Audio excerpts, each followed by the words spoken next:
The alert came at 8:47 on a Tuesday evening, and the sound my phone made was the one I've always hated, that federal emergency tone that bypasses the mute switch, that drags you up from whatever you were doing and puts your hands on the device before you've consciously decided to reach for it. I was sitting at my kitchen table with a bowl of soup I'd let go cold, half watching something on my laptop, and I had the phone in my hand, reading the alert before the tone even finished. Emergency alert. Harwick County. Emergency management. Remain at your registered home. Address until further notice. Do not exit your residence. This directive is active until rescinded. Monitor this channel for updates. I read it twice, not because the wording was complicated, but because I've worked for the county assessor's office for 6 years, and I know what registered home address means in an administrative context.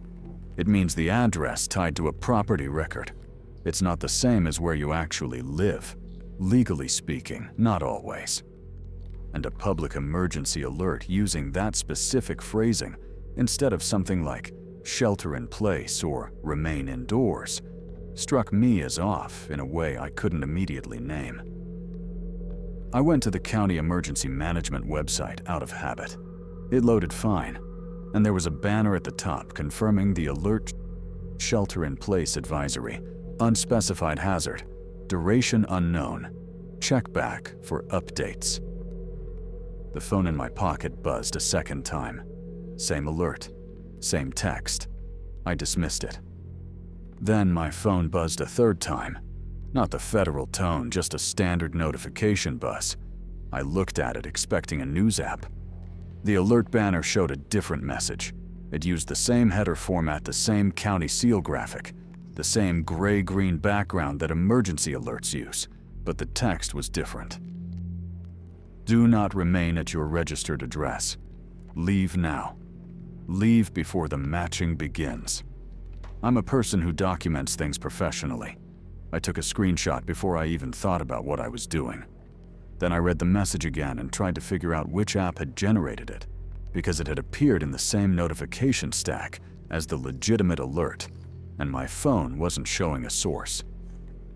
I went to my notification history. The message wasn't there. What was there was the county alert, twice, with timestamps 3 minutes apart. The third message didn't appear in the log at all. I went back to the screenshot. The message was in the image. That part wasn't a question. I set the phone down and looked out the window. My street, Aldermere Court, 12 houses, a cul-de-sac that bottoms out at a drainage easement, was quiet in the way it usually is on a weeknight after dark. Most lights on, a few cars in driveways, the fenstermaker's dog visible through their glass storm door, pressing its nose against the glass the way it does when it thinks it hears something. There was a person standing in front of the Greer house across the street, just standing there, facing the front door, hands at their sides. It took me a moment to recognize the posture as strange, because it looked exactly like someone who had just gotten out of a car and was about to walk up to the door. But there was no car I didn't recognize in the driveway, and the person wasn't moving toward the door. They were maybe 15 feet from it, just stopped, facing it. I know the Greers. Len Greer and I have had the same 4-sentence conversation at the mailbox for about 5 years. His wife Sandra teaches at the elementary school. The person standing in front of their door wasn't either of them, and I couldn't see their face because their back was to me. But something about the way they were standing, the absolute stillness of it, made me stay at my window longer than I normally would have. While I was watching, the figure didn't move. No shifting weight, no looking at a phone. Nothing. Just facing the door with the same precise upright stillness for 2 full minutes. I know it was 2 minutes because I was watching the time on my laptop. I looked up the street. There was another person standing in front of the Yamamoto's house, about 4 houses north. Same posture, facing the door. My soup was cold and I wasn't hungry anymore. I called Len Greer's cell phone, I've had it in my phone for years. We exchanged numbers after a neighborhood meeting about the drainage easement. It rang 5 times and went to voicemail. I didn't leave a message.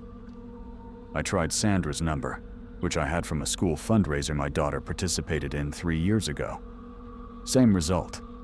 I texted my neighbor directly to my right, Priya Mehta, who I'm actually on friendly terms with. Her lights were on. "Did you get that emergency alert?" She replied in under a minute. "Yes." "Weird. We're staying in. You?" "I think so." "Do you see anyone standing outside?" A pause. Then, "There's someone in front of the Hendersons' house. I thought it was one of them, but they've been standing there for a while, so I wasn't the only one seeing it." I asked her if she'd gotten any second alert with different instructions. "No? Just the shelter-in-place one." I sent her the screenshot. I waited. She didn't respond for a while, and when she did, the message was just, "Where did this come from?" And then, about 30 seconds later, "Joel, you should probably leave." I'd been thinking the same thing, but seeing it written by someone else made me feel better and worse at the same time about wanting to act on it. Better, because I wasn't overreacting. Worse, because Priya had just told me to go, and she wasn't. I own the house I live in outright. Bought it 11 years ago, refinanced once, and have a homestead exemption on file with the county assessor's office, which is where I work. I know exactly how my property is registered. I know the parcel number by heart. 07-1 14-2-04. There is no ambiguity about where I live or what address is attached to my name. Or so I thought. I don't carry paper files home, but I do have remote access to our county parcel database, which is something I set up during the first year of remote work for exactly the kind of routine check I occasionally need to do from my living room. I opened my laptop and logged in. I pulled up parcel 07-1 142-04. My name was on it. Current owner, Joel Marin, and the address, 14 Aldermere Court. That was all correct. Then I ran my name through the owner search function, which is a different query. It searches across all parcels where the name appears in any capacity. Owner, co-owner, lien holder, successor interest, anything. 2 results came back. The first was 14 Aldermere Court. Mine. The second was 14 Aldermere Court. Same street name. Same house number with a parcel number I'd never seen before. The parcel number was 07-91-XX. The trailing digits were literally XX, which is a placeholder our system uses when a record exists in the database, but the parcel can't be validated against the current geographic index. It means the parcel was entered into the system, and then the land it referred to was later determined not to exist at that address. Usually that happens with subdivision errors, old plat mistakes, properties that were combined or vacated. The record was dated 1987. The owner name was listed as J. Marin, no first name, no middle initial, and the status field, which normally says active or inactive or vacated, said pending match. I work with county records every day. I have never seen the status pending match. It is not a status code that exists in our current system. I checked the status code reference table that we keep in our internal documentation. It lists every valid status field entry and what it means. Pending match was not on it. The figure in front of the Greer house still hadn't moved. I could see it from where I was sitting. I thought about the message again. Leave before the matching begins. I don't know exactly when I decided to go. It wasn't a dramatic moment. I just found myself putting on my jacket and picking up my keys and taking my laptop bag. And then I was standing at my front door with my hand on the deadbolt, trying to think if there was something specific I should do before I left. I looked through the sidelight window next to the door. The figure across the street had turned. It was facing my house now. It was too dark to see a face clearly from that distance, but the figure was approximately my height. Same build. It stood with its weight distributed the way I stand when I'm waiting for something slightly more on the left foot, which I do because of an old knee thing. I went out through the back. My yard backs up to the drainage easement, which is county-owned land about 30 feet wide before it meets a chain-link fence, and then the rear parking lot of a strip of small commercial buildings. I've walked back there exactly twice, both times when the county came out to survey it. I know there's a gap in the fence at the northwest corner because one of the surveyors mentioned it. I found the gap in the dark by feel. My phone's flashlight felt like too much risk. I pushed through sideways, catching my jacket on the cut wire, and came out in the parking lot behind a nail salon and a tax preparation office, both closed at that hour. I walked to my car I had parked on the commercial street that morning because I was running an errand, and I sat in it for a moment with the doors locked. The alert was still active on my phone. When I refreshed the county emergency page, the banner was still up. Shelter in place. Duration unknown. I drove away from Aldermere Court and tried to think clearly about what I actually knew versus what I was inferring. What I knew. I had received a legitimate county emergency alert telling me to stay indoors. I had also received an additional message documented in a screenshot telling me to leave. That second message had no traceable source in my notification log. There were motionless figures standing in front of houses throughout my street. At least one of those figures had the approximate dimensions and posture of me. There was an old county record listing my name, or a name close enough to mine to be alarming, tied to an address that no longer exists, with a status field that shouldn't exist either. What I was inferring, the alert was connected to the figures. The figures were connected to the address matching. The record with pending match was connected to why I received different instructions.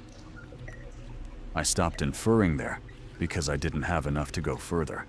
And I've learned from 6 years of reading other people's property records that the distance between what a document says and what actually happened is often much wider than it looks. I called my daughter. She lives 40 minutes south, in Crescent Mills, and she answered on the second ring. "Dad, did you get the county alert?"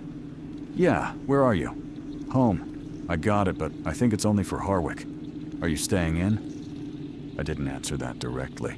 I asked her to stay where she was, told her I was going to drive around and try to figure out what was happening, and told her I'd call her in an hour. She asked why I didn't just stay inside. I said I just needed to check something. She said, "Okay," but the way she said it let me know she knew I was simplifying.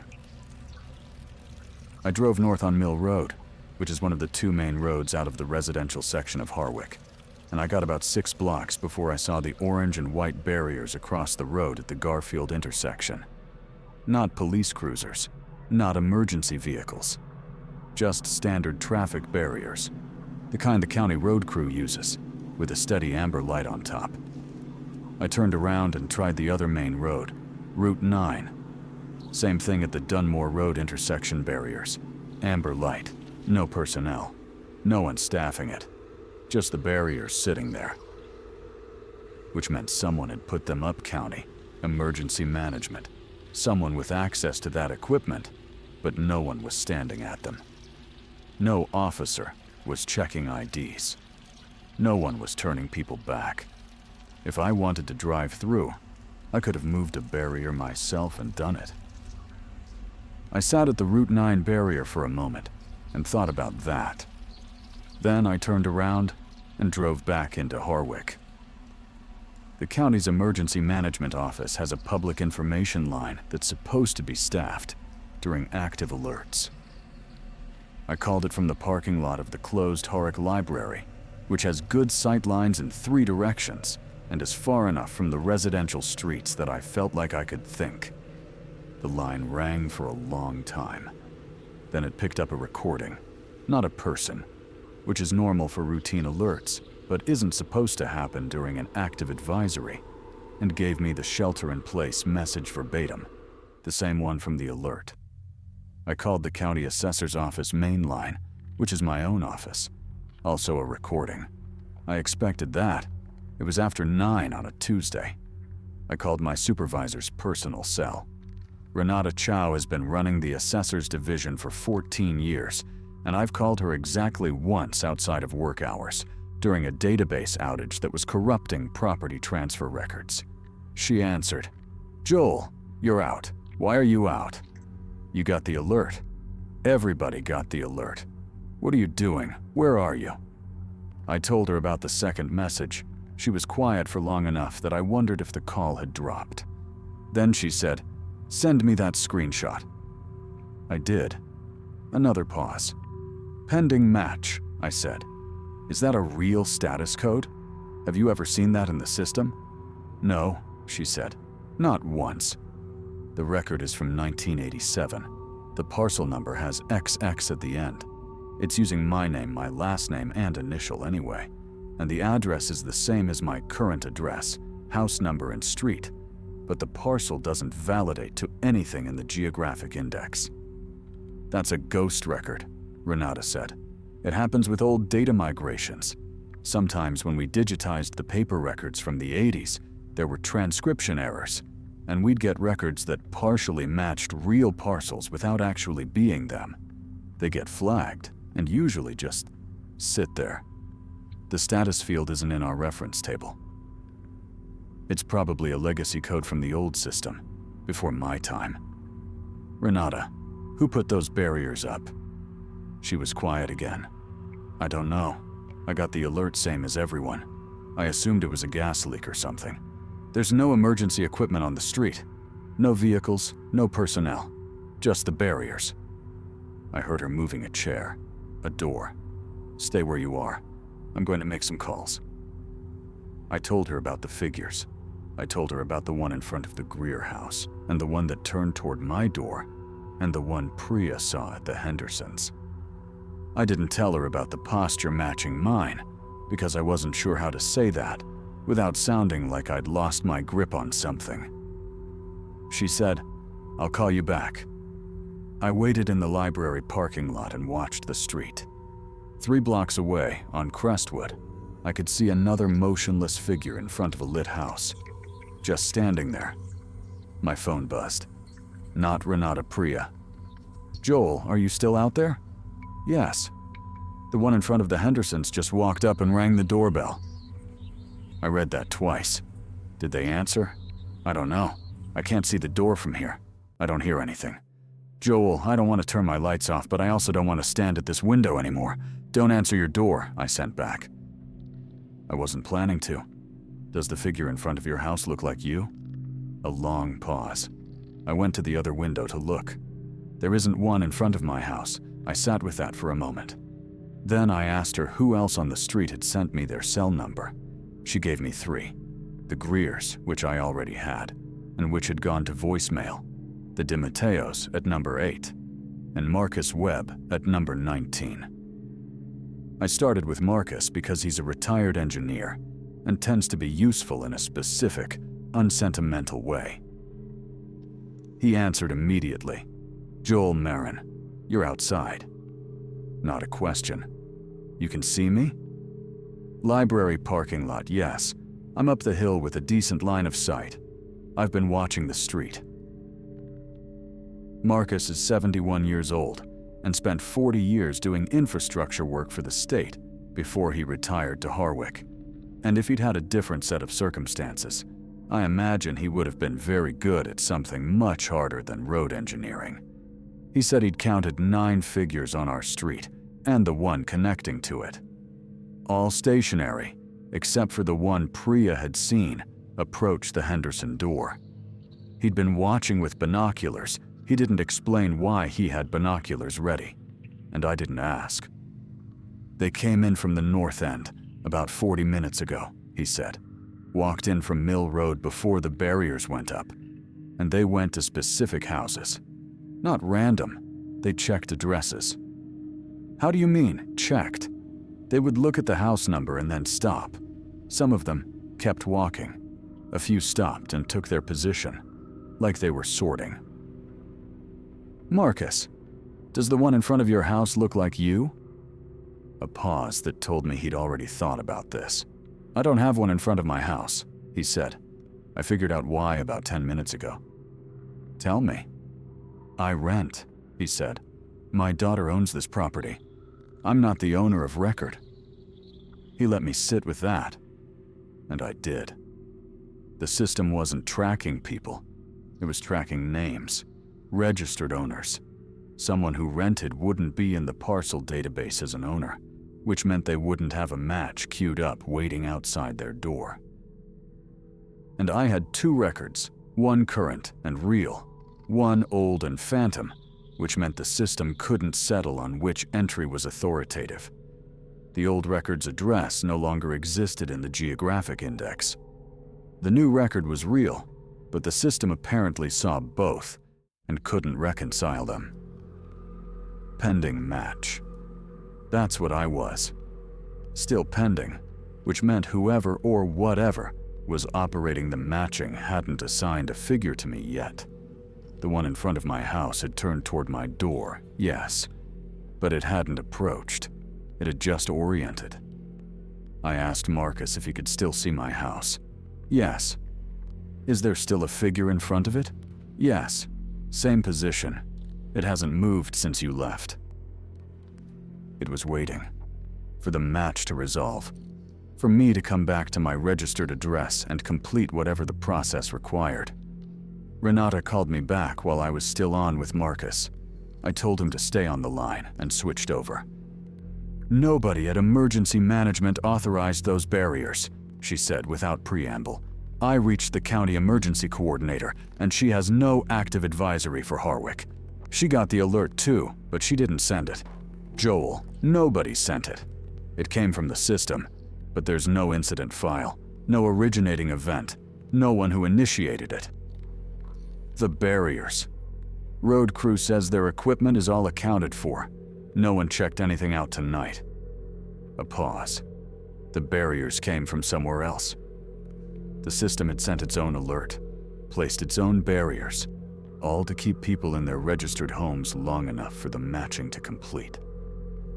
And the only thing it couldn't account for was me, sitting in a library parking lot with 2 property records and no valid match, free to move around the locked-down town while every other registered homeowner sat inside, waiting for whatever was standing in front of their door to finish deciding.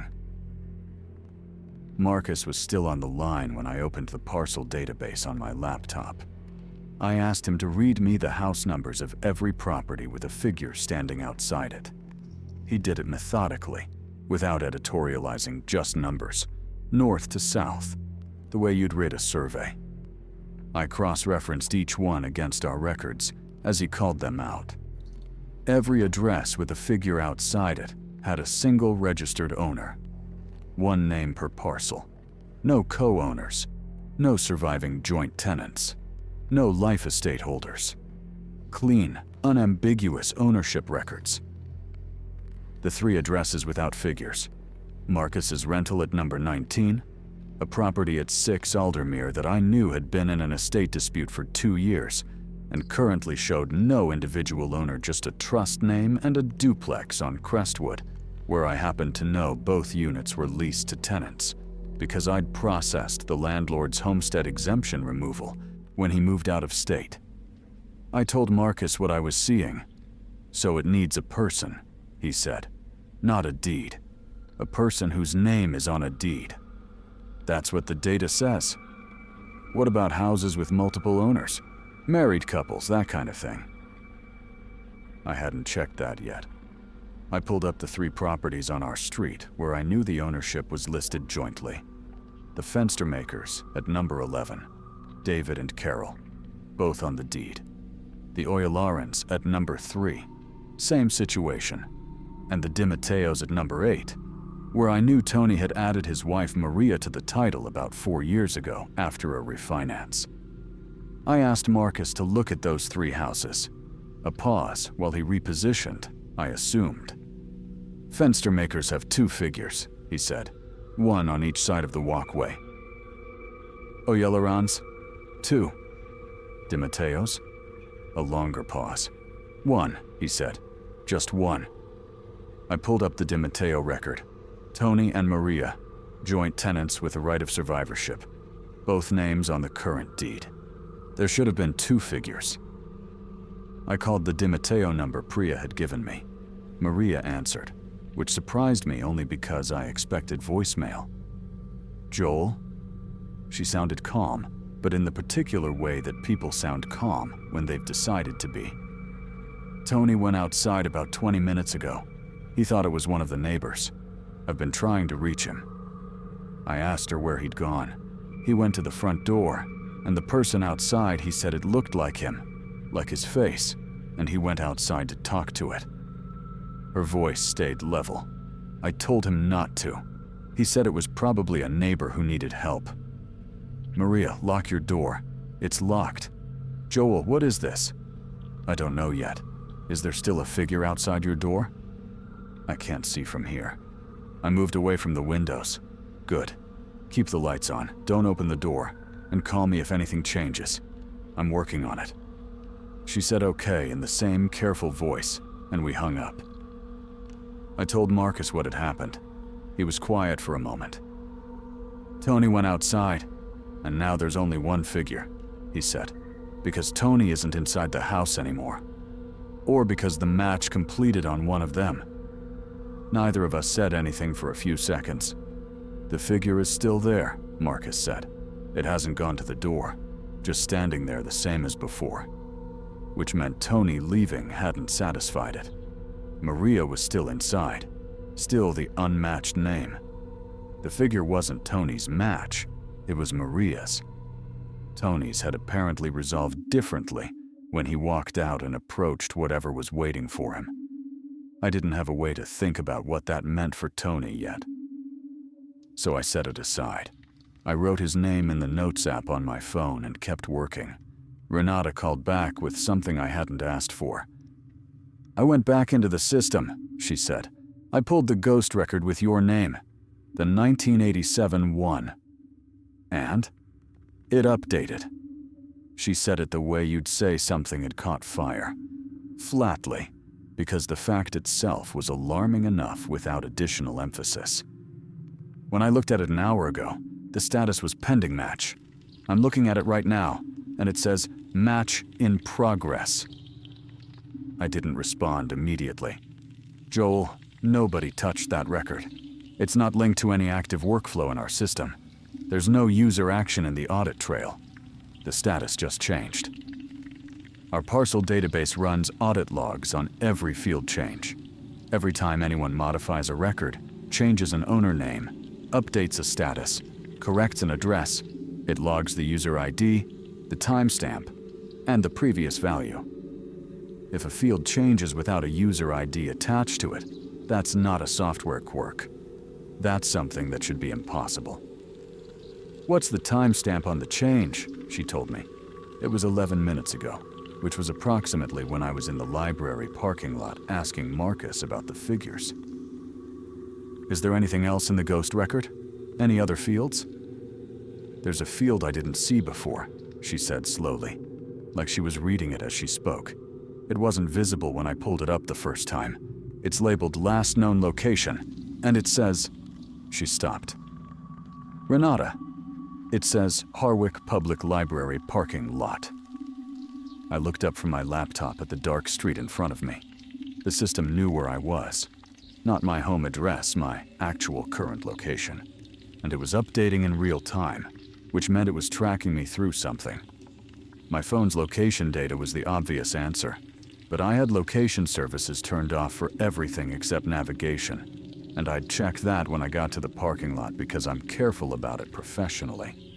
Knowing how much personal data sits inside a county parcel record, I've kept my phone locked down for years. I turned my phone completely off anyway. Waited 30 seconds. Turned it back on. Called Renata back. Did the location field change? A pause. It's updating. It says... Another pause. It still says library parking lot. Joel, it didn't change when you turned your phone off. So it wasn't using my phone's GPS. It was tracking me through something else. The parcel record, the administrative system, whatever was operating the matching, it was following me through a mechanism I couldn't identify and couldn't disable by turning off my device. This is the part where a certain kind of person might panic, and I understand that. But what I actually felt was a shift in how I was holding the problem. I'd been treating my mobility as an advantage. Something about my duplicate records meant I hadn't been assigned a figure yet, and I'd understood that as freedom. The system couldn't match me, so it couldn't station anything outside my door, so I could move. What the last known location field told me was that freedom was more conditional than I'd understood. The system couldn't match me, but it wasn't ignoring me. It was watching me with considerable patience. I asked Renata to keep the ghost record open and tell me if any other fields changed. Then I called Marcus back. "I need you to do something uncomfortable," I said. "Go ahead. I need you to walk out your front door and stand on your porch for 2 minutes." A pause. "You want to see if anything responds to me. You're not on the ownership records. If nothing approaches you, it confirms the mechanism." I heard his door open over the phone. Wind. His porch boards. He said, "I'm outside. Can you see the figure in front of my house?" "Yes, same position. It hasn't wait." I waited. "It turned," Marcus said. "Toward you?" "No, away. It turned away from your house and it's facing north now, toward Mill Road." A pause. "It's walking. Away from the street. Away from your house, not toward mine. It's just moving away. Down the cul-de-sac toward the drainage easement. Go back inside." I heard his door close. The figure assigned to my address had turned and walked away the moment Marcus, a non-owner, a renter, stepped outside, which meant it had been calibrating. It wasn't just waiting at a fixed point. It was monitoring for the matching target. And when a non-matching person appeared within some range of my registered address, it disengaged temporarily, either to avoid a false match or because the presence of a clearly non-matching person meant the real target hadn't returned. Either interpretation was worse than the previous one, because both required the figure to be making distinctions. I called Priya. "The one at the Hendersons," I said. "Did anything happen after it rang the doorbell?" The Hendersons answered. She said quietly, "About 15 minutes ago. I could see the door open from my window." "Did they go outside?" "No. The door opened and then..." She stopped. I don't know how to describe this. The figure went inside. The door closed.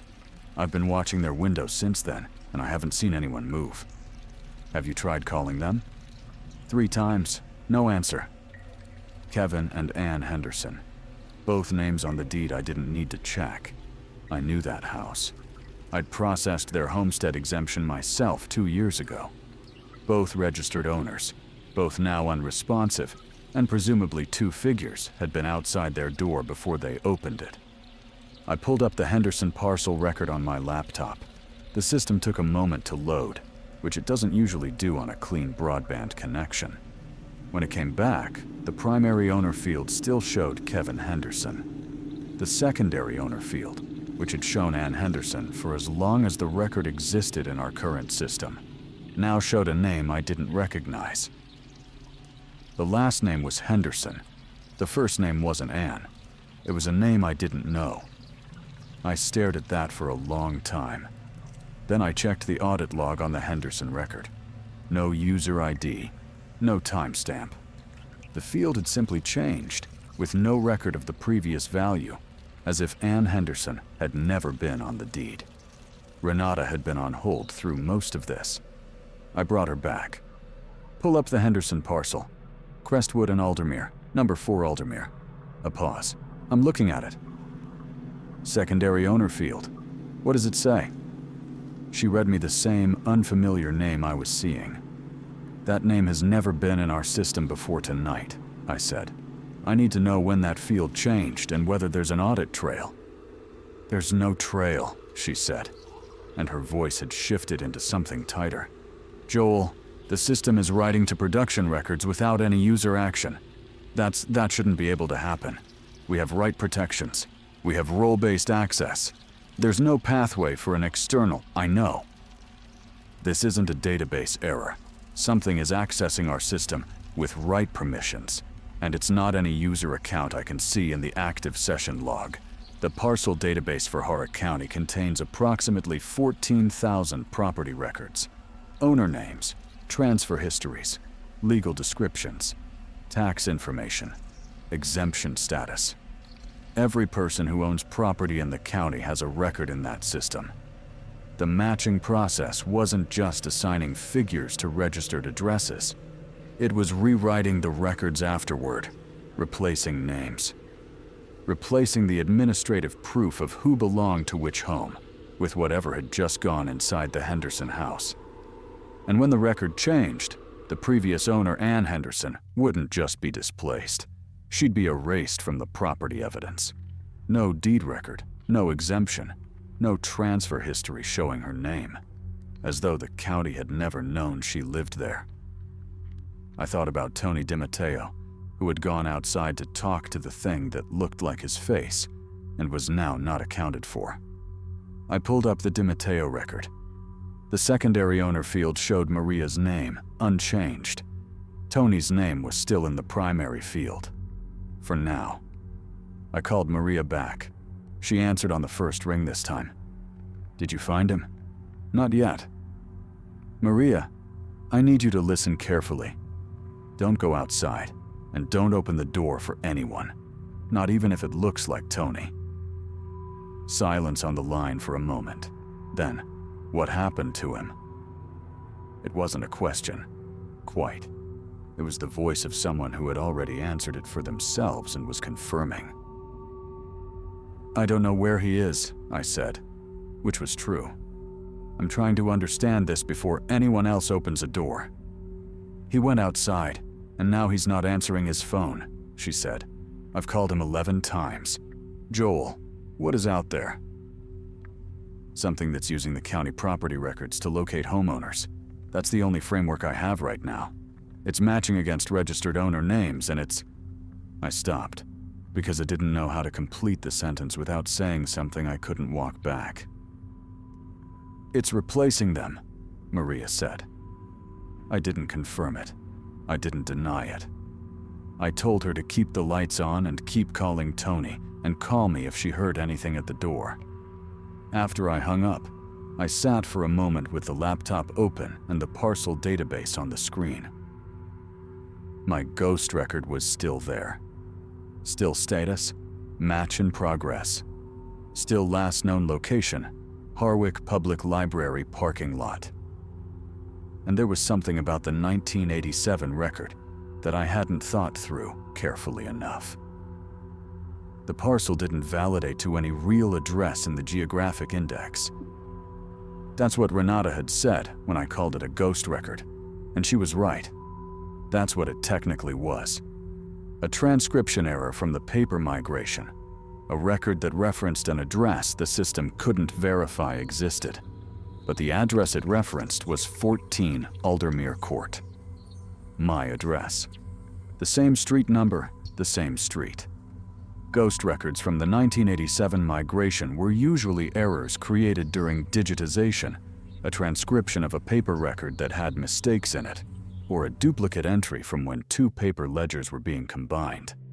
To create a ghost record at 14 Aldermere, there would have had to be a paper record somewhere that referenced that address under a name resembling mine before 1987. Before the house was built.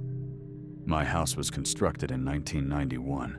I know this because it's in the county building permits, which are part of our related record system. There was a county property record for 14 Aldermere Court from 1987 under a variant of my name. 4 years before there was a house at that address. I was going to call Renata about that when my daughter called me. Cora doesn't call late unless something is wrong. She's 26 and lives her life at a carefully managed distance from the habit of checking on people, which she inherited from me and which I've tried not to feel guilty about. When I saw her name on my screen at 10:43 p.m., I answered before the first ring finished. "Dad, I got another alert." Crescent Mills. It's not Harwick. It says Crescent Mills County Emergency Advisory. Same language, stay at your registered address. But Dad, I looked up the address on the county assessor site, the public side, and my apartment is listed under my name. Of course it was. Cora had bought her apartment 14 months ago. I had processed the ownership transfer paperwork myself because that's my job, and because she had asked me to double-check everything, and because it was the first property she'd ever owned, and I wanted it done right.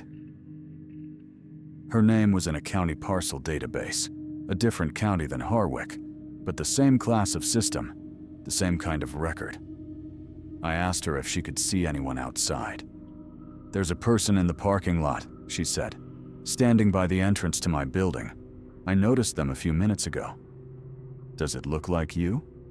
A pause that lasted too long. "The hair is different," she said carefully, "but the height is right, and the way it's standing." I told her to move away from the window. I told her to lock her door and push her couch in front of it if she could move it alone, and not to let anyone in, regardless of what they said or what they looked like. "Dad, what is happening?" "I think it's spreading," I said. "I think it's not just Harwick." And then I thought about the ghost record under my name, dated 1987, referencing an address that didn't have a building on it yet. And I thought about pending match, becoming match in progress, at the exact moment I'd been sitting in a parking lot trying to understand a system that already knew where I was. The matching process had been waiting for me for a long time. That was the most honest interpretation of the evidence.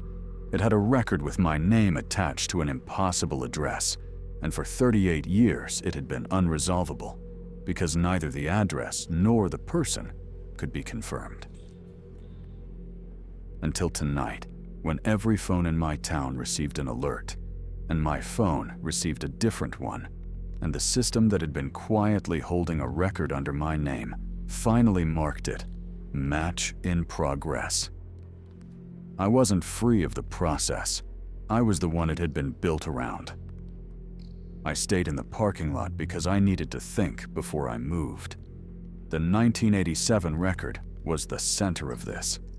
I'd been treating it as context background noise explaining why I'd received a different alert, why I didn't have a figure stationed permanently at my door.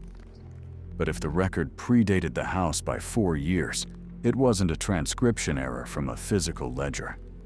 You can't transcribe a mistake about an address that doesn't exist yet. Someone would have had to enter a record into the system referencing 14 Aldermere Court in 1987, when that parcel was still undivided land, and attach a name resembling mine to it. That's not a data migration error. That's an entry. I called Renata back and told her what I'd worked out. The building permit for my house was issued in 1991, I said. What was at 14 Aldermere before that? I heard her typing. Our permit records don't go back cleanly past 1995 in the digital system, but the parcel history does. It shows every ownership transfer, every subdivision event, every lot creation going back to the original plat. If Renata pulled the full chain, she could see what the land was before the address existed. Before 1991, the parcel doesn't exist as a separate lot, she said. It was part of a larger, undivided tract parcel, 07-0091. The Aldermere Court subdivision was created in 1990, recorded in October. The lots were created then. Your lot, 07-1-142-04, didn't legally exist as a distinct parcel until October 1990. And the ghost record is 07-091-XX. She was quiet for a moment. The ghost record is using the parent parcel number, the undivided tract that became the subdivision. Who owned parcel 07-0091 in 1987? More typing. A land company. Marin Development Group, LLC. I read that sentence back to myself a few times before it settled. Marin Development Group. My last name on a development company that owned the land 3 years before the subdivision was created. The Ghost Records J. Marin wasn't a transcription variant of my name. It was the owner of record for the parent parcel. The record hadn't been made for me. It had been made for whoever J. Marin was, whoever ran Marin Development Group. And when the land was subdivided and sold off, and the development company dissolved, the record had never been properly closed. It had just sat there in the system, unresolved, under a name that would eventually belong to someone else. Under my name. The company had the same last name I do. I've never heard of Marin Development Group. My father's name was Gerald, and he was a high school shop teacher in Dunmore who died when I was 19. And I have never known of any family connection to property development or land investment. My last name is not uncommon enough to rule out coincidence. I told Renata what the company name was. "I see it," she said, "listed as a dissolved entity. The dissolution date is June 1989. The land was transferred out of the company's ownership in August 1989 to a private individual, who then sold it to the developer who built the Aldermere subdivision in 1990. Who was the private individual? Gerald A. Marin, she said. Dunmore address. My father had owned the land my house was built on. He'd never mentioned it. Not once. Not when I was growing up. Not when I bought the property in 2013. Not in any conversation I can remember. He died in 2004, and I was 31 years old, and we were not close in the way that would have made a conversation about land ownership likely. But this wasn't incidental. He had owned the parent parcel of my current address through a development company bearing our name, and he had dissolved that company and sold the land a year before I was born. I was born in 1990, October of 1990, the same month the Aldermere subdivision was recorded. I need to write that down carefully because it sounds like pattern seeking, and I'm aware of that. My father sold the land in August 1989. The subdivision was created from it in October 1990. I was born in October 1990. Those are facts in the record. The connection between them is something I don't have evidence for, and I'm not going to pretend I do. What I do have evidence for is that the ghost parcel record, 07-0-091-XX, status pending match, was a record created from my father's company in 1987, referencing land that would eventually become my address, and that when the company dissolved, the record was never closed because no one noticed it in the migration, and that it had been sitting in the county database for 38 years with a variant of my name on it, and that tonight the system had identified it as an unresolved match that needed to be completed. The system wasn't tracking me because I was in error. It was tracking me because I was the closest living resolution to an open record. My phone buzzed. Cora. The figure in the parking lot moved, she said. It walked up to the exterior entrance of my building. It's standing in front of the door now. Did it ring the intercom? Not yet. Don't buzz anyone in, even if it uses your name. I know, Dad. A pause. There are 2 others, one in the back parking lot and one on the street side. I counted from my windows. 3 figures for 1 apartment. I pulled up the Crescent Mills parcel database on my laptop. It's a public access system, less robust than what we use in Harwick, but searchable. I found Cora's address and ran her name. 1 record. Clean. Cora Marin. Sole owner, no co-owners. Address validated. No anomalies. Then I searched for her name across all Crescent Mills parcels the same way I'd searched for mine earlier tonight. 2 results. The second one was newer than I expected. not 1987. It was time-stamped 2 years ago when Cora had been looking at properties before she bought her current apartment. A different address, a unit she'd toured and decided against, with a parcel number that showed a standard error flag rather than XX, and the status field: pending match. She hadn't bought that property. She'd toured it, considered it, and walked away. And somewhere in the process of her considering it a showing, a county lookup, a mortgage pre-approval that would have involved her name being checked against public records, an entry had been created, an unresolved one. Cora wasn't being targeted because she was my daughter. She was being targeted because she had her own open record, her own unresolved potential address that she'd never completed. I called Renata. Is the spread beyond Harwick following property system connections? Like county assessor databases that share a common state infrastructure? Typing. Harwick and Crescent Mills are both on the state consolidated property records platform. Same backend. Any county that's migrated to the state platform in the last 10 years would be on the same. She stopped. Joel, how many counties are on it? 41, she said. Out of 63 in the state. Joel, if the system has right access to Harwick's records, it has right access to any county on the state platform. 41 counties.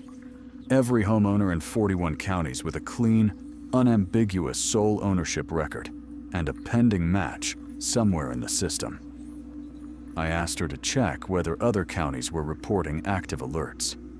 A pause. I'm looking at the state emergency management dashboard. There are 14 active shelter-in-place advisories across 9 counties, all issued in the last 2 hours, all using the same language as ours. The process had been running in Harwick as a kind of test, or maybe just as the location where the oldest unresolved record existed. My father's ghost parcel. Whatever the matching system was, it had been sitting on that record for 38 years, and tonight it had decided to close the loop. And the event in Harwick had been the first, because Harwick was where the record was. And when my match failed to complete because the system couldn't reconcile 2 records under the same name, the process had begun trying to clear backlogs elsewhere. Marcus called me. I'd lost track of his line. Something happened at the Greer house, he said. He'd been watching from his window. Len Greer had opened the front door about 10 minutes ago. Marcus hadn't seen whether a figure had entered or what had happened inside, but he'd just seen Sandra Greer walk out of the house, get into her car, and drive away. Calmly, without looking back. She drove north toward the barriers, he said. I asked if the barriers were still up.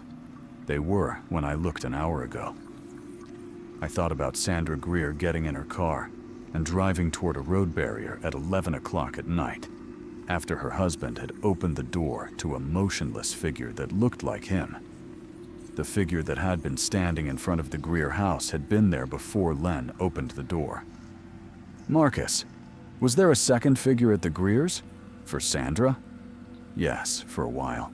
It moved away maybe 30 minutes ago. Before Len opened the door or after? Before. It walked away before he answered. So Sandra's figure had withdrawn before the door opened. And now Sandra was driving away from her own house, calm, in the middle of an active shelter-in-place, heading for a barrier. I pulled up the Greer parcel record. The primary owner was still Leonard Greer. The secondary owner field, which had shown Sandra Greer for the 11 years I'd worked at the assessor's office, showed a different name now. I called Sandra's cell phone.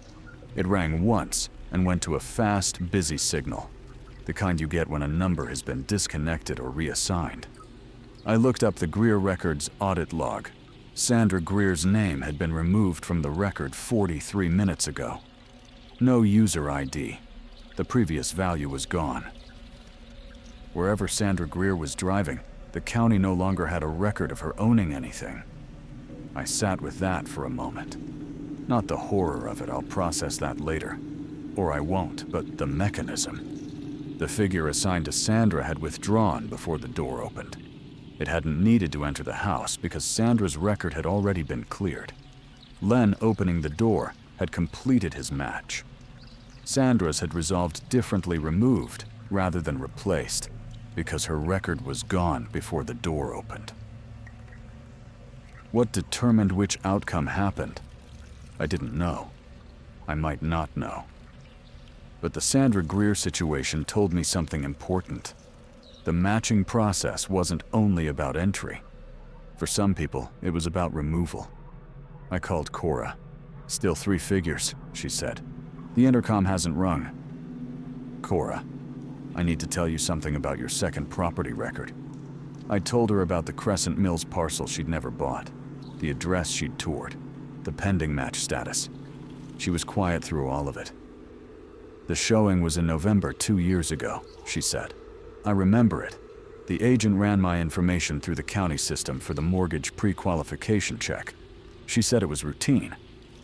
It probably was. But the county system may have created an unresolved record when your name was checked against that address. So I have an open entry for a place I never bought. Yes. And that's why there are 3 of them outside." She'd gotten to the same place I had, faster than I'd walked her there. 3 figures, 1 for her current address, 1 for the address she'd considered, and possibly a 3rd for the discrepancy between the 2. "What do I do?" she asked. I didn't have an answer that I was confident in. The honest answer was that I thought the process was looking to resolve her records, same as mine, and that the way it resolved depended on something I didn't fully understand yet. Ann Henderson had been replaced on her deed by an unfamiliar name. Sandra Greer had been removed entirely. Tony DiMatteo had gone outside and still hadn't come back. And my own match had been in progress for hours without completing, because the system couldn't reconcile a 1987 record created from my father's company with the real person who'd ended up at that address 38 years later. That irresolution was the only structural protection either of us had. Renata called in on the other line while I was thinking. "Joel, the ghost record updated again." "To what?"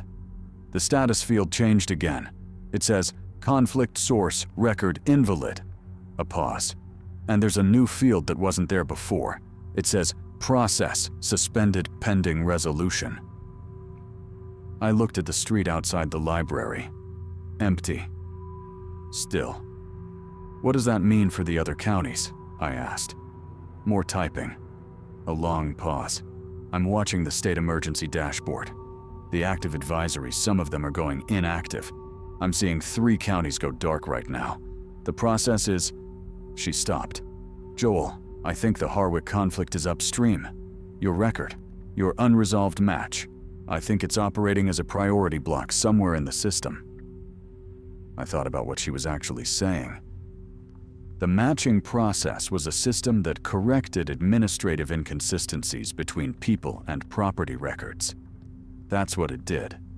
It found records where reality and documentation didn't align, and it corrected them sometimes by replacing an owner entry, sometimes by removing it entirely, sometimes, apparently, by clearing the human attached to the inconsistency altogether.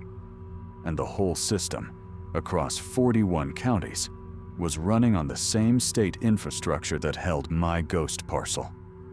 The ghost parcel was the oldest unresolved record in the system. Maybe the source record, the original entry from which the matching logic had propagated outward across subsequent decades of digitization. And because I'd been driving around Harwick, instead of returning to my registered address, instead of completing my match, the system was stuck. Process suspended pending resolution. As long as my match remained unresolved, the process was pausing. 14 advisories going dark. Figures standing in front of houses across 9 counties, standing a little more still. "If I complete my match," I said, "the process resumes." "That's what the record suggests. And if I stay unresolved?" "I don't know," Renata said. "It's been in progress for hours. I don't know if the suspension holds indefinitely. I called Cora back. The figure's outside, I said. Have they moved in the last few minutes? A pause. The one at the entrance is further from the door. I think it stepped back. The process paused, temporarily. I told her what Renata had told me. I told her about the source record, about the suspension. I told her as much as I understood, which was not everything. She was quiet for a long time. Then she said, "So, if you stay unresolved, it keeps pausing. And if you resolve, the process resumes. For everyone, including me. Yes. And if the process resumes, and I still have 2 open records." She didn't finish it. She didn't need to. "I'm trying to find another way," I said. "I know." A pause. "Dad, what does resolving your match mean?" Specifically. I knew what it meant. I'd been not saying it for the past several minutes. Resolving the match meant returning to 14 Aldermere Court, my registered address, walking up to the door and going inside with whatever was waiting there, and allowing the system to close the record it had been holding open since 1987 under my father's company's name and my own. What happened after a match completed, I knew from the Henderson record, from Sandra Greer's disconnected number, from Tony DiMatteo, unreachable in the dark somewhere. "I don't know exactly," I said. "Yes, you do," she said, "and so do I." I didn't say anything. "So the choice," Cora said carefully, "is that you stay unresolved, and the process stays paused for everyone else. But I'm still sitting here with 3 things outside my building, and 2 open records, and no way to know how long the pause holds. Or you go back and complete your match, and the process resumes, and it comes for me. That's not the only option. Then tell me the other one." I couldn't yet, but I was starting to see the shape of it. Not a clean shape, not one that didn't cost anything. "Give me an hour," I said. "Joel." She almost never calls me by my name. It's not just me. If you go back there and complete your match, or whatever it is, you don't come back from that. You know that. I know. So don't give me an hour and then do something stupid while I'm waiting. Tell me what you're thinking." I looked at the ghost parcel record on my laptop. Conflict source record invalid. My father's company's record, tied to an address that hadn't existed yet, holding a name that would become mine a year later. "The record is marked invalid," I said. "The system found a conflict in the source data. I think there's a way to close the record without completing the match. If the source record can be formally invalidated, not just flagged, but removed from the system entirely, the match has no basis to complete. It closes because the record itself is gone, not because I satisfied it. Can Renata do that? She can try. But if she deletes the record, and the system treats that as a resolution rather than an invalidation, the process resumes anyway. And if it resumes, then I need to be at your address," I said. "Not mine. Your unresolved record is in Crescent Mills. If the process resumes, and I'm physically present at the address you toured, the one that created the open entry, I might be able to absorb the conflict the same way I did here. Create a second suspension. That's 40 minutes away. 43 this time of night. Dad, you can't be in 2 places." "I know," I said. "That's why I need Renata to delete the record before I leave Harwick. If she deletes it and the process stays suspended, I drive to you and we figure out how to close your open entry from the outside. If she deletes it and the process resumes, you drive to me and we hope you get there before it does. Yes." The silence between us lasted long enough that I could hear her breathing. "There's a third option," she said quietly. "You let me handle my own situation. You stay in Harwick and keep the process paused for everyone here, and I deal with Crescent Mills on my own." "No. Those are real people, Dad. The Hendersons, the Greers, Cora. I'm just saying. I know what you're saying. I'm saying no." Another silence. I was already putting the car in gear. "Tell Renata to wait for your call," she said. "Don't have her delete it until you're on the road." "I know. And call me the second you're moving." "I will." I sat with the engine running and the ghost parcel open on my laptop, and my daughter's number still on the screen, and I thought about my father owning this land and never mentioning it, and a record with his company's name that had been waiting in a county database for 38 years for someone to come back and close it. The system had been patient. It had the kind of patience that bureaucratic processes have, not intelligence, not malice, just unfinished business accumulating quietly until something finally forces a resolution. I was the resolution it had been queued up for. The question was whether I got to choose what resolving meant. I called Renata and told her to get ready. I pulled out of the library parking lot at 11:14 and drove north on Mill Road toward the Route 9 intersection. The barriers were still up. I stopped the car about 30 feet back and looked at them. Standard orange and white, the amber light blinking on top of the left one. No personnel. The gap between them was maybe 8 feet, enough to drive through if I moved one, or enough to walk through without moving anything. I got out and moved the right barrier 2 feet to the left and drove through. No one stopped me. Nothing reacted. The amber light kept blinking in my rearview mirror until the road curved and I lost it. I called Renata as soon as I cleared the residential grid. "I'm on Route 9 heading south toward the Crescent Mills interchange. Don't delete anything yet. I need to know what the invalidation actually does before you execute it." "I've been thinking about that," she said. "A formal invalidation in our system closes the record and flags it as non-authoritative. It stays in the database. It doesn't get erased, but the system treats it as superseded by the validated record. Theoretically, the matching logic would see the source record as resolved rather than pending. Theoretically.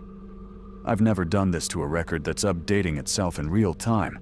I don't know how the matching side interprets the flag. This is what I'd been turning over since the parking lot. The ghost parcel wasn't just a stray entry in Harwick's county database. It was part of the state platform's record chain.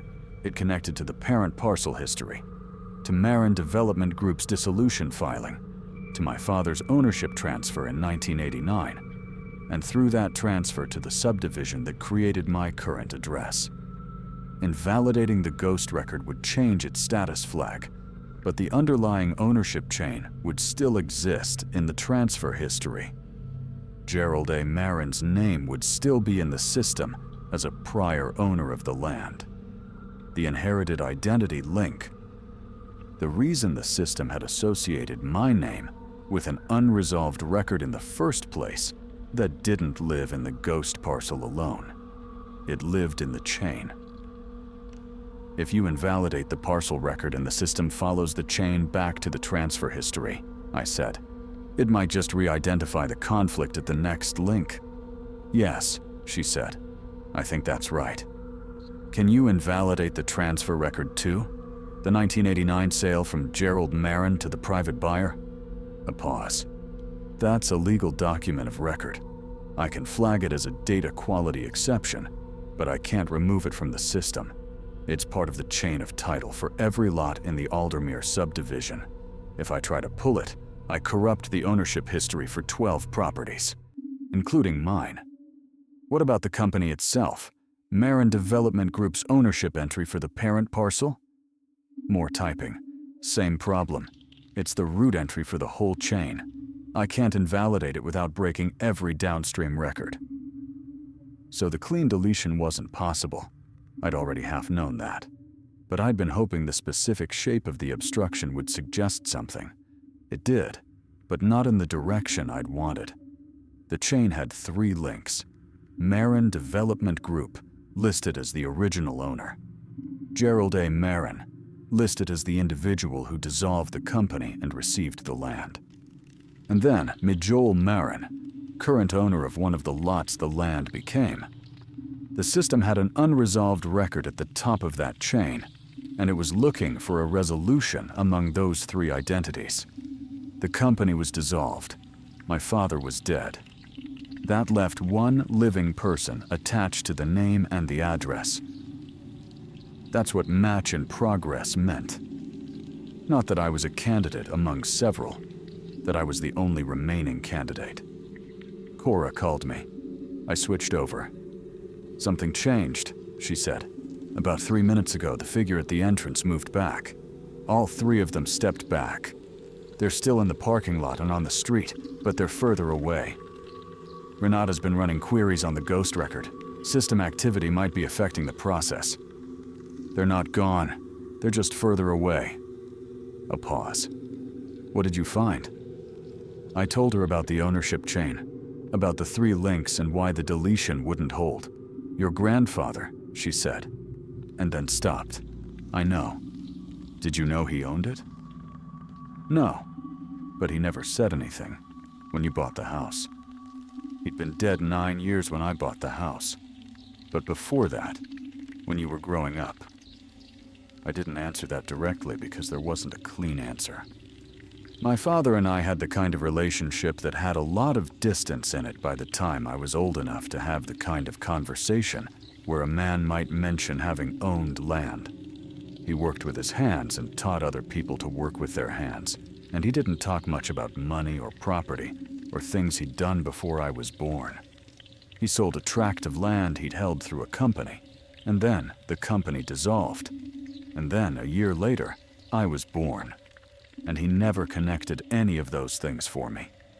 Whether that was intentional or just the way he was, I genuinely don't know. I'm not going to decide it tonight. Cora, I need to think out loud with you. Okay. The system needs a resolution between 3 identities tied to one ownership chain. The company is gone. My father is gone. I'm the only active link. The only way to resolve the ghost record without completing my match is to give the system an alternative resolution. A different point in the chain where the conflict can be closed. How? The 1989 transfer. When my father sold the land, he transferred it to a private individual. That person then sold it to the developer. The transfer record documents the moment the Marin name left the ownership chain. If I could get the system to treat that transfer as the authoritative resolution, the point where the chain ended the ghost record would have a closure event that predates me. Can Renata do that? Not without corrupting the downstream chain. I paused. But there's another way to create a closure event in the chain. She was quiet. I could hear her working it out. "My record," she said. "The one for the apartment I never bought." "Yes." "Your unresolved entry is in Crescent Mills. Different county. Same state platform. Different chain. No connection to the Aldermere history. But if I transferred the Harwick chain's conflict into your open record, the system would have 2 unresolvable entries under the same inherited name, pointing to incompatible addresses, and it would have to choose which one to treat as authoritative. And while it's choosing, it can't process either match. Both stay suspended. "That's the same thing you're already doing," she said, "just with my record added. You're still pending. I'm still pending. And nothing is resolved. No.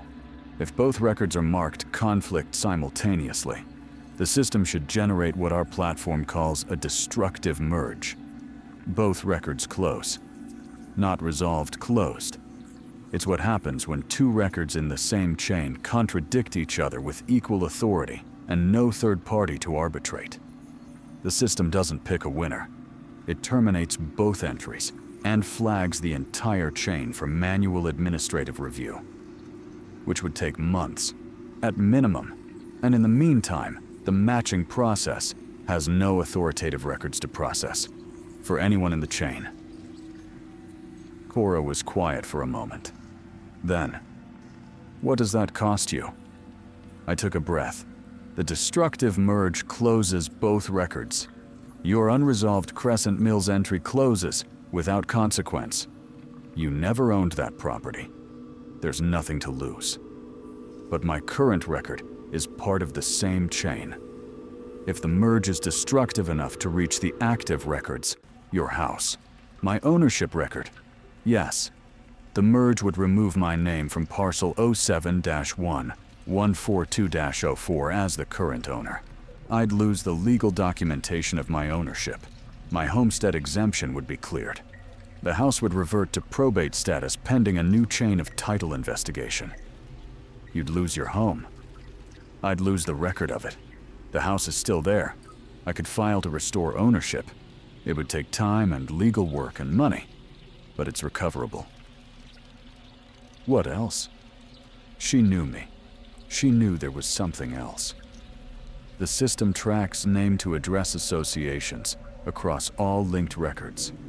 If the destructive merge clears my ownership from the chain, it also clears my name from the address history. Every county record that currently connects Joel Marin to 14 Aldermere Court would be flagged as administratively unsupported. Voter registration, homestead exemption, county tax records, anything that used the parcel record as its source document. For how long? Until the chain of title is manually restored. Months, possibly longer, depending on how deep the merge goes into the archived records. Dad, she said it carefully, are you telling me that if you do this, there's no official record anywhere that you live where you live, and possibly no official record connecting your name to any address? That's what a full destructive merge would do to the records. Yes. And you'd be driving around in a state where you technically don't exist in any county database. Administratively, yes. Another pause. Then, with the particular dry precision she's had since she was about 12 years old, that sounds like you. I didn't laugh, but I came close. What about me? She said, and the lightness was gone. What does it do to my records? Your current ownership record in Crescent Mills isn't part of the chain.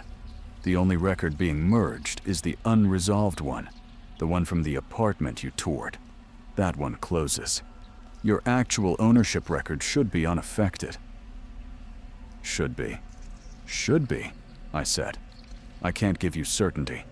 I can give you what the system logic suggests. I was on the Route 9 interchange now, about 22 minutes from Crescent Mills. The road was empty and the night was clear, and in the distance I could see the orange glow of the commercial district that surrounds Cora's building. There's something else, I said. For the destructive merge to work, I need to initiate the conflict from within the Crescent Mills system.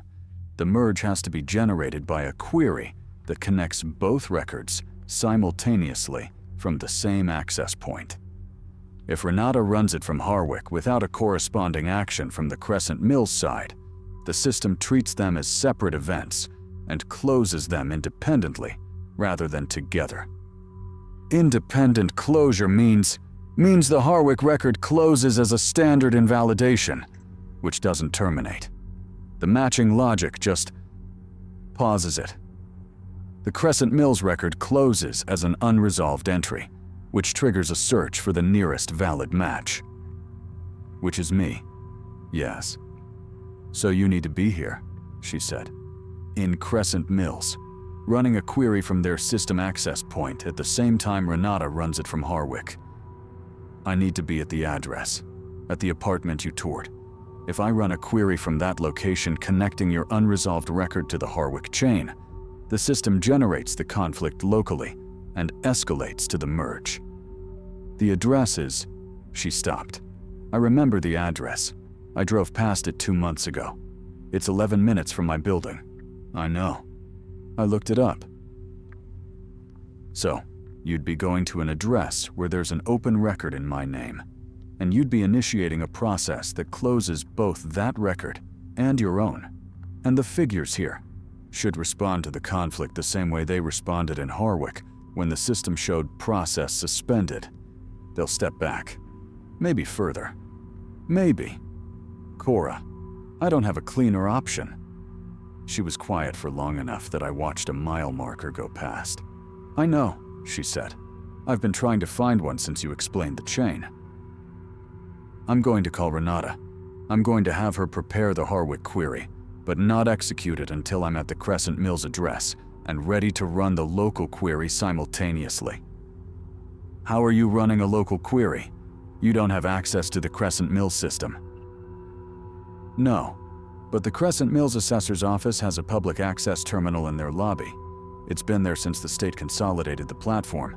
Any county on the state system has a public terminal with red access and limited write permissions for owner-verified corrections." "It's almost midnight. The terminal is accessible 24 hours. It's a kiosk, same kind we have in Harwick." She thought about that. Owner-verified corrections. You're not the owner of that property. "No, but the name on the unresolved record is Marin, and the system currently has a live identity conflict under that name. The owner verification protocol uses name matching, not document verification." A pause. "You're going to tell the kiosk you're the owner?" "I'm going to tell the kiosk I'm a Marin with an administrative interest in the record," which is true. I heard her exhale. "Okay," she said. "Okay. I'm going to watch the figures and tell you when they move. Don't do anything else. Stay inside." "I know." "Dad, I know," I said. "Drive carefully."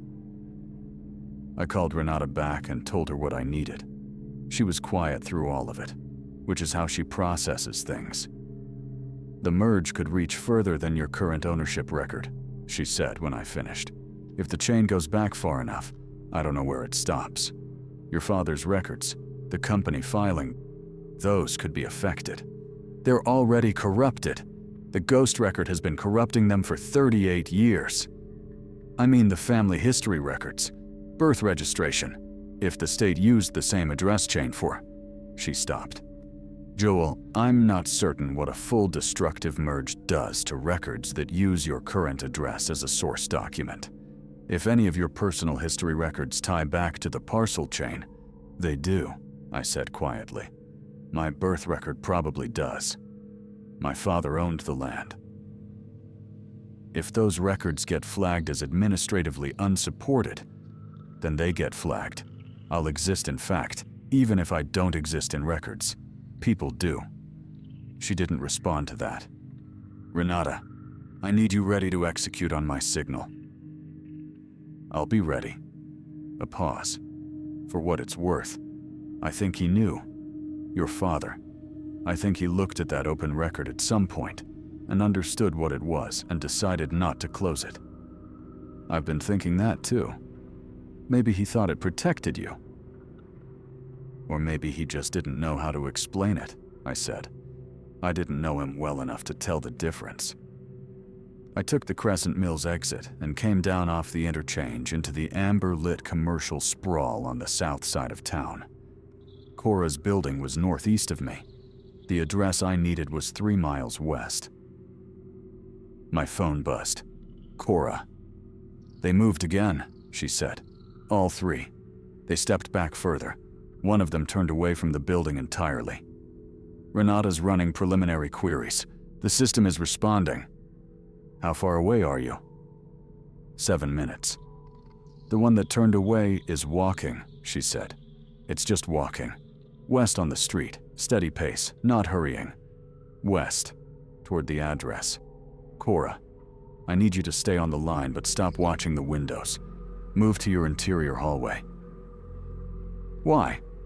"Because if the one walking west is responding to my approach to my name getting closer to that record, it might be moving to intercept before I can initiate the query." She didn't argue. I heard her moving.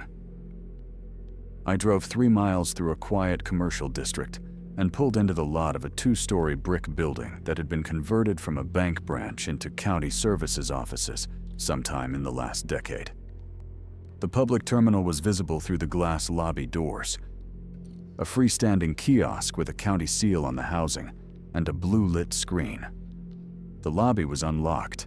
24-hour public access, same as ours. I went inside. The figure was already in the parking lot behind me when I reached the kiosk. I heard the exterior door open and close behind me without anyone I could see having entered. I didn't turn around. I pulled up the Crescent Mills parcel database on the kiosk and ran Cora's name. 2 results, same as before. Her current address are active, clean. The unresolved entry for the address she'd toured pending match. I hit the owner verification prompt on the second record and typed the name, J. Marin. The system paused, then it returned. Name match administrative interest confirmed. The correction interface opened. I called Renata. I'm in. I'm at the record. Are you ready? Ready, she said. On my count. 3, 2. The door behind me opened again. I felt the change in air pressure more than I heard it. The lobby was very quiet, and the kiosk's fan was the loudest thing in it. I didn't turn around. 1, I said. Execute.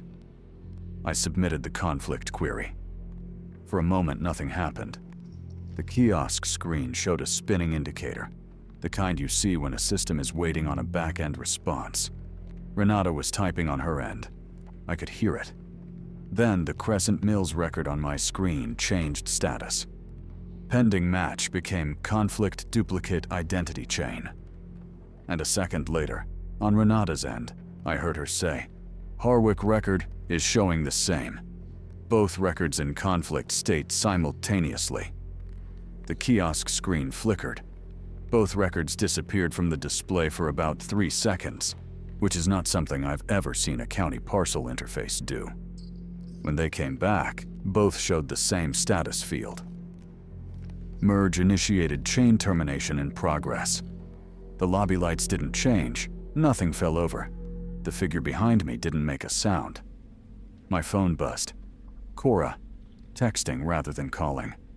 They're leaving, all 3, walking away from the building, not running, just walking. I stood at the kiosk and watched the status field. Chain termination in progress held for about 40 seconds. Then both records went blank. Not error state, not inactive blank. White fields. No owner name, no status, no address. Then my current Harwick record appeared in the system response, the one for 14 Aldermere Court, parcel 07-1-142-04. The owner name field was empty. Renata said quietly, Joel, your record. I see it. The homestead exemption cleared too, and the address history. It flagged your current record as I know. I watched the screen. Does the ghost record show closure? A pause. Yes. Status is closed, chain terminated. The 1987 record is closed. Another pause, longer. The matching event status for Harwick is Joel. It says event concluded. The active advisories on the state dashboard are going dark. All of them. I looked at my blank ownership record on the screen for a moment. Then I called Cora. They're gone, she said. The parking lot is empty. The street is empty. Good. Are you okay? I'm fine. The merge worked.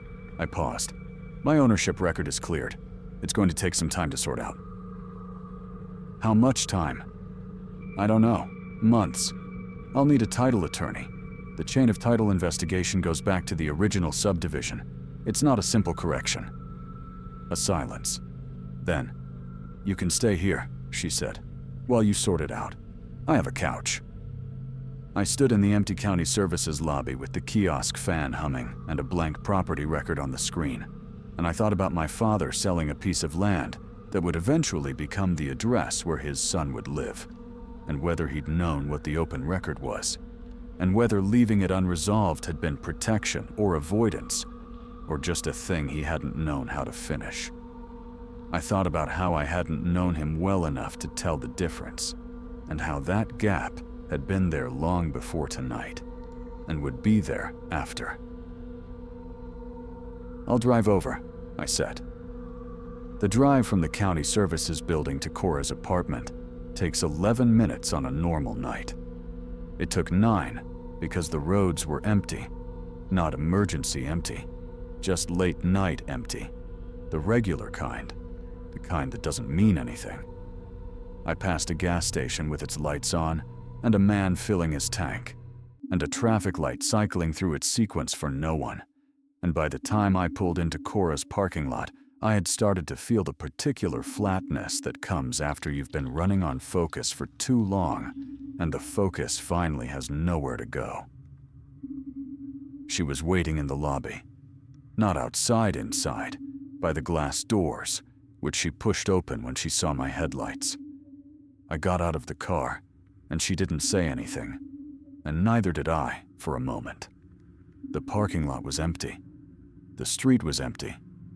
The overhead light above the building entrance hummed the way those lights always hum. "Your record," she said. "Let me see it." I showed her my laptop on the hood of the car. She looked at the blank ownership fields for a moment, then pulled up her own record on her phone, the public access version of the Crescent Mills database, and showed me.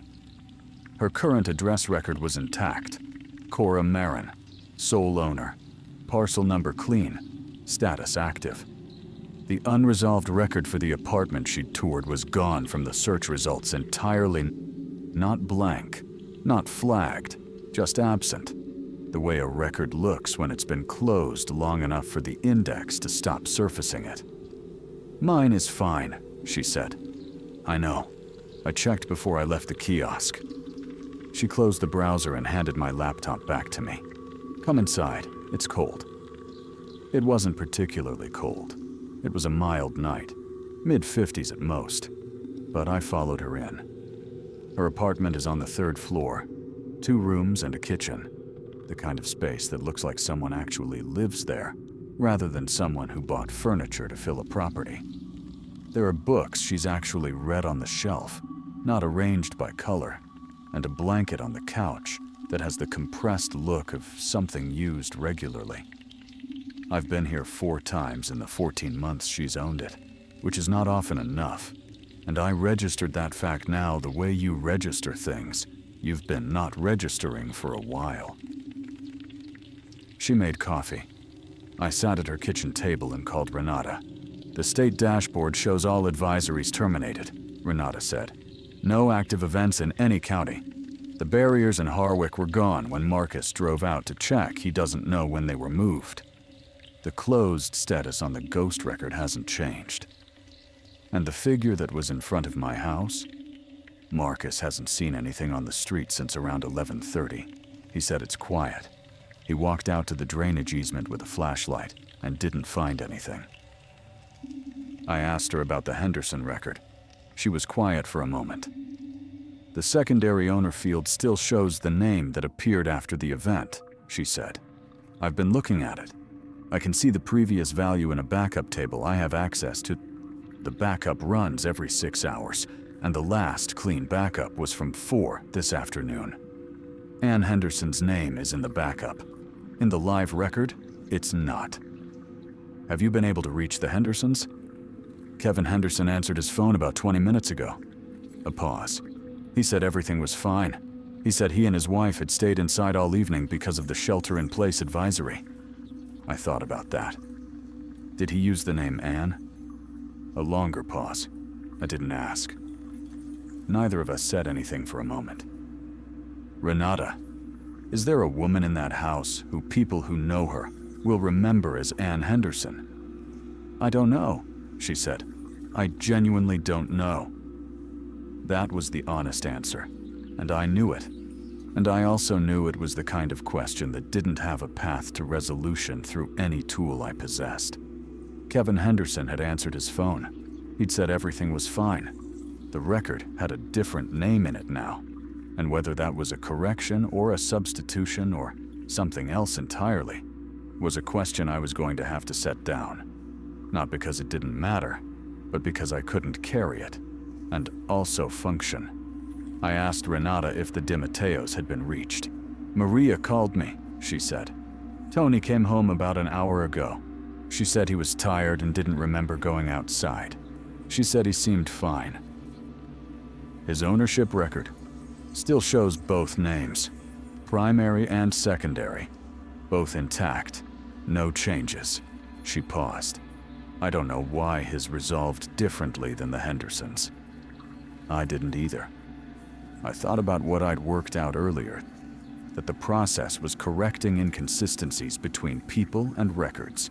And I thought about the fact that Tony and Maria Di Matteo had been on that deed together for 4 years, with clean, unambiguous documentation, while Kevin and Ann Henderson had I didn't actually know their ownership history in detail.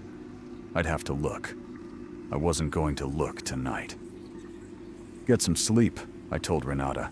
You've done enough for one night. Joel, your records.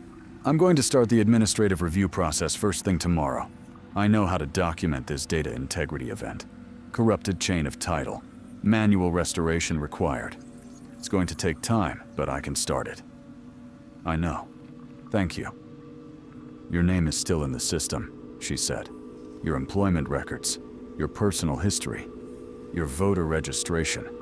It's just the property chain. People who know you know you. I know, I said. Good night, Renata. Cora set a cup of coffee in front of me and sat down across the table. Tony came home, I said. Maria says he's okay. That's good. She wrapped her hands around her own cup. The Hendersons? Kevin answered his phone, said they were fine. She didn't ask about Ann Henderson by name, but I could see her working through the same question I'd been sitting with. After a moment, she said, "Is that true, do you think? That they're fine?" I don't know what true means in that context right now. She nodded once, accepting that. We sat with the coffee for a while. Outside, the street was quiet. I could hear the building's ventilation system and, faintly, the traffic from the commercial strip a few blocks west. Normal sounds. The kind of sounds a night makes when nothing is happening. I looked up Marin Development Group, Cora said. While you were driving, there's not much. A dissolution filing from 1989, Dunmore County Clerk's office. The registered agent was Gerald A. Marin. No listed address for the company, other than a P.O. box that doesn't exist anymore.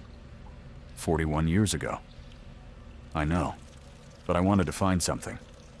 She turned her cup in her hands. What do you think he was doing? With the land? I don't know. He could have been developing it. Could have been holding it as an investment. He died before I thought to ask him about money. But he sold it a year before you were born. Yes, and never told you he'd owned it. Never mentioned it. I paused. He also never mentioned a lot of things. That was its own project that I didn't finish either. Cora looked at me steadily. She has her mother's directness, which I've always been grateful for, even when it's uncomfortable. Renata said she thought he knew about the open record. She thinks so. I don't know. If he knew, he had 38 years where he could have closed it. Or told you it existed. Yes, and he didn't. I thought about Gerald Marin's shop teacher, quiet man, not easy to reach even in person. And I thought about the specific shape of what he'd left behind.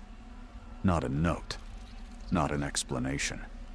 Just an unresolved record in a database, under a company name with his name in it, attached to a piece of land that would eventually become the address where his son would live.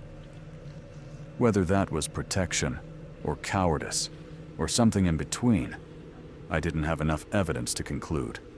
I probably never would. I've been thinking about what it means to leave something unresolved, I said. Whether it's the same as leaving it open deliberately, or whether it's just not knowing how to close it. You're asking if it's a choice or a failure. I'm asking if those are different. Cora was quiet for a moment. Then she said, I think for some people they're not. I think some people don't close things because closing them would require explaining them first, and explaining them would mean admitting they existed. She paused. That's not a judgment. It's just what I've noticed. I sat with that. I've noticed it in other people too, she said carefully. There it was. Said quietly, without weight behind it. The way Cora says the things she's thought about for a long time. The house, I said. The fact that you've been here 14 months and I've visited 4 times. I wasn't going to list specific evidence, but you have it. I'm a Marin, she said. I keep records. I almost smiled. I'm going to need somewhere to be for the next few months while the title investigation clears. That's a practical fact. I have a couch. Also a practical fact. I'm not going to be easy to live near. I'll want to handle things myself, and I'll be bad at saying when I'm struggling. I know, she said. I've known you my whole life. The coffee was good. She'd made it the way I like it, which I don't think I ever told her of. I must have made coffee in her kitchen at some point during one of the 4 visits, and she'd paid attention. That small, specific thing sat with me more than most of what had happened in the last 5 hours. I called Marcus before I tried to sleep. It was past 1 in the morning, but his light was on when I'd driven past Aldermere on my way out of Harwick. I could see it from Route 9, and he answered on the second ring. "Street's quiet," he said. "Nothing since 11:30. I walked to the drainage easement twice." "Sandra Greer," I said. "Have you heard anything?" "No." I called the number I had for her. "Fast, busy signal." He paused. "I'll check in the morning, see if anyone's spoken to her." I didn't tell him about the record change. I didn't have the language for it yet. And Marcus is the kind of person who would want to act on information like that. And I didn't know what action was available. I told him to call me if anything changed and to get some sleep. "You did the right thing," he said, "for whatever it's worth." "I don't know what I did yet." "You kept it from spreading, whatever it was." A pause. "That counts." I slept on Cora's couch for about 5 hours and woke up when the light came through her kitchen window. She was already up, already on her laptop, and when she heard me moving, she slid a printed page across the coffee table without looking up. "I found something last night after you fell asleep," she said. "In the Harwick historical records. They're digitized back to 1970 on the State Archive platform." I looked at the page. It was a property transfer record not from our database, but from the county recorder's physical ledger, photographed and uploaded as part of a historical digitization project. The handwriting was clear. It was a transfer of the parent parcel, 07-0091, the undivided tract from a private owner to Marin Development Group, LLC, dated March 1985, 2 years before the ghost record was created. The transferring owner's name was written clearly in the ledger. It was my mother's maiden name. She'd owned it first. She'd transferred it to my father's company. The land had passed from her to him, and then from his company, back to an individual buyer, and then to a developer, and neither of them had ever mentioned to me that the address where I'd chosen to buy a house had once belonged to my mother's family. I sat with that for a long time. Cora let me. She poured coffee and set it next to me, and went back to her laptop, and didn't say anything until I was ready. "Did she know?" I finally said. "About the record?" "I don't think she'd know about the database entry specifically. She died before the county digitized anything." Cora paused. "But she probably knew she'd sold land to your father's company." "She never said." "No." I looked at the transfer date again. March 1985, 5 years before I was born. The land had moved from my mother's family to my father's company, and then away from both of them. And then I'd bought one of the lots it became without knowing any of it. And for 38 years, a record bearing a version of my name had sat at the root of that chain, unresolved, waiting. I don't know what to do with the feeling of that. I'm not sure it requires anything.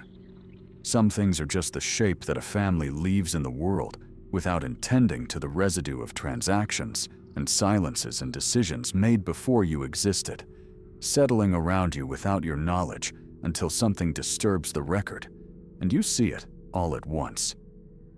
I thought about the matching process, whether it had been correcting errors or just rewriting reality to match whatever the record said. Whether Ann Henderson was Ann Henderson, or someone the records now described as belonging to that house.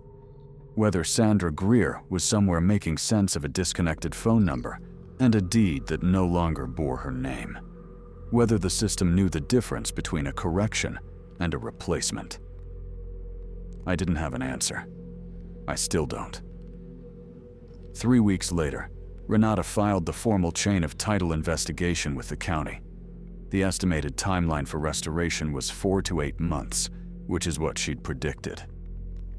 I'm on Cora's couch for now, which is not comfortable, but is not nothing. We've had more conversations in the past 3 weeks than in the previous 2 years, which is not a redemption, and isn't meant to be one. It's just what happens when the administrative record of where you belong gets cleared, and you have to locate yourself through other means. I've been back to 14 Aldermere twice to collect things. The house looks the same. The drainage easement is quiet. I haven't spoken to the Greers.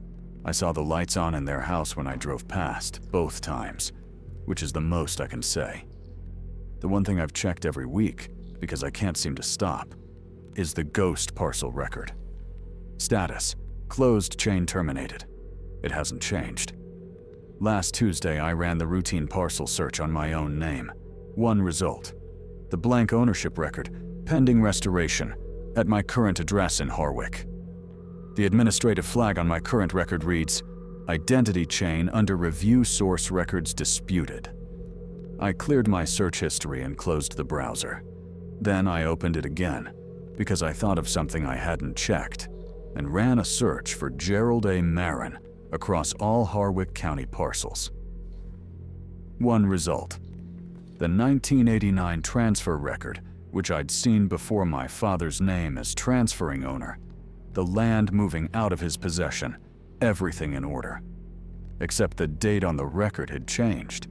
It still showed 1989, but the month was different from what Renata had read me over the phone 3 weeks ago. I'm certain of what she said. August. She'd said August 1989. The record now said December. 4 months later, after I was born. I stared at it for a long time. Then I took a screenshot and closed the laptop. I don't know if it's a data corruption from the merge, a digitization inconsistency I'd missed, or something else. I don't know if it matters. I'm not sure I want to know what it would mean if it did. I haven't run the search again.